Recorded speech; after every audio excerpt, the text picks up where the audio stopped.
بسم الله الرحمن الرحيم. الحمد لله رب العالمين، والصلاة والسلام على خاتم الأنبياء والمرسلين وعلى آله وأصحابه ومن تبعهم بإحسان إلى يوم الدين. باب قول الله تعالى: ونضع الموازين القسط ليوم القيامة وأن أعمال بني آدم وقولهم يوزن. وقال مجاهد: القسطاس العدل بالرومية، ويقال القسط مصدر المقسط وهو العادل، وأما القاسط فهو الجاهر.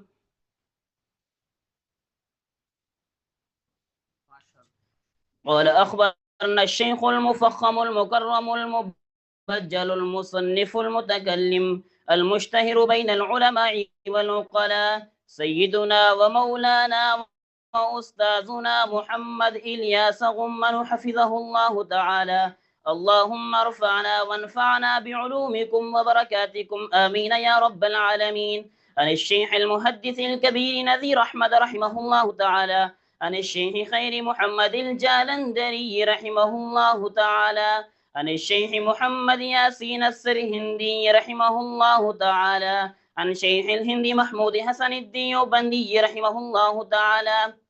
عن الشيخ سيدنا وسيد العلماء محمد قاسم النانوتوي والشيخ رشيد أحمد الجنجوهي رحمهما الله تعالى، عن الشيخ عبد الغني المجددي والشيخ أحمد علي السهارنفوري رحمهما الله تعالى قراءة وإجازة كلاهما، عن الشيخ الشاه محمد إسحاق الدهلوي ثم المكي رحمه الله تعالى، عن إمام الأئمة الشاه عبد العزيز الدهلوي رحمه الله تعالى، عن الشيخ الشاه ولي الله الدهلوي رحمه الله تعالى، عن الشيخ أبي طاهر محمد بن إبراهيم الكردي المدني رحمه الله تعالى، عن الشيخ إبراهيم الكردي رحمه الله تعالى، عن الشيخ أحمد القشاشي رحمه الله تعالى، عن الشيخ أحمد بن عبد القدوس الشنابي رحمه الله تعالى، عن الشيخ شمس الدين محمد بن أحمد الرملي رحمه الله تعالى،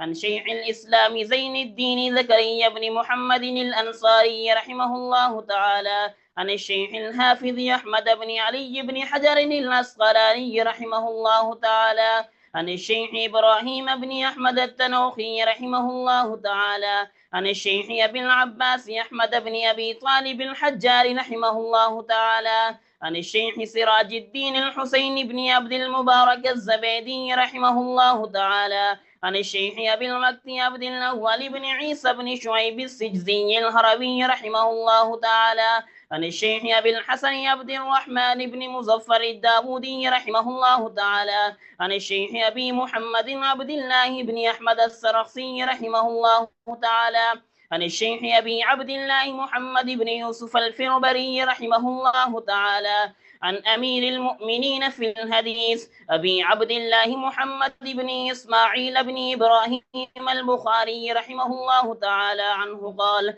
حدثني أحمد بن إشكاب رحمه الله تعالى عنه قال: حدثنا محمد بن فضيل رحمه الله تعالى عن عمارة بن القعقاع رحمه الله تعالى عن أبي زرعة رحمه الله تعالى عن أبي هريرة رضي الله تعالى عنه وعنهم قال: قال النبي صلى الله عليه وسلم: كلمتان حبيبتان إلى الرحمن خفيفتان على اللسان ثقيلتان في الميزان، سبحان الله وبحمده سبحان الله العظيم، صدق رسوله النبي الأمي الكريم.